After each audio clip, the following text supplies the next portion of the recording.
Belə bir suala baxırıq. Fx bərabərdir 3x üstə 2 bölü x çıx 4. F üstü mənfi 1 a çıx 8 bərabərdir 2 olduqda a-nı tapın. Bu nə deməkdir? Bu deməkdir ki, bizə belə bir funksiya verilib və funksiyanın tərsinin a çıx 8 nöqtəsindəki qiyməti 2-yə bərabərdir. Biz nə edə bilərik?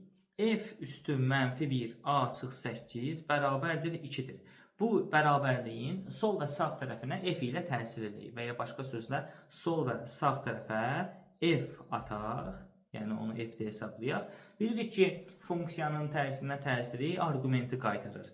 Yəni f ilə f üstü mənfi 1 bizə təzədən arqumenti qaytarır. Yəni a çıx 8-ə bərabərdir. Deməli, burada qaldı f2 bərabərdir a çıx 8-ə.